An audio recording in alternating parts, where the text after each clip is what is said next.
ଚାକିରି ପାଇଁ ଲାଞ୍ଚ କାରବାର କରୁଛନ୍ତି। ଟଙ୍କା ଦିଅ ଚାକିରି ନିଅ। ଭାରତୀୟ ଜନତା ପାର୍ଟି ସରକାର ଏ ଅପରାଧରେ ଲିପ୍ତ ଅଛନ୍ତି।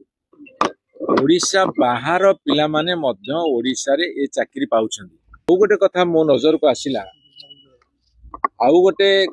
ନଜରକୁ ଆସିଲା ଯେ ଏ ଓଡ଼ିଶା ବାହାର ଛତିଶଗଡ଼ ୟୁପିରୁ ଆଣିଛନ୍ତି।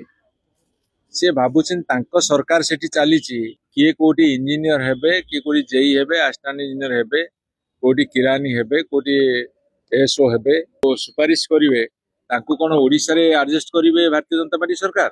କେବଳ ଓଡ଼ିଆ ପିଲାଙ୍କୁ ଚାକିରି ଦିଅନ୍ତୁ ଏବଂ ଯୋଉ ସାର୍ଟିଫିକେଟ ଦଉଛନ୍ତି ସେଠିକାର ଭାରତୀୟ ଜନତା ପାର୍ଟି ଲୋକ ଯାହାକୁ ସୁପାରିଶ କରିବେ ସେମାନେ ଓଡ଼ିଶାରେ ଚାକିରି ଦେବେ। ଭାରତୀୟ ଜନତା ପାର୍ଟି ସରକାର ଓଡ଼ିଶାରେ ତାକୁ ଯାଞ୍ଚ କରନ୍ତୁ, ଅର୍ଥାତ ମେରିଟ ଥିବା ପିଲାମାନେ ପାଇବେ।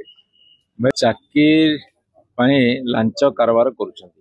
ଗୋଟେ ତଦନ୍ତ ବସେଇଦେବେ, ତଦନ୍ତର ଫଳାଫଳ ଆସିବ କି ନାହିଁ କାହାକୁ ଜଣା ନାହିଁ। ଟଙ୍କା ଦିଅ ଚାକିରି ନିଅ। ସେଥିରେ ଯାହା ଦେଖାଯାଇଛି ଯେ ଗେଟ୍ର ସ୍କୋର ବୋର୍ଡକୁ ସେମାନେ ନେଇଛନ୍ତି।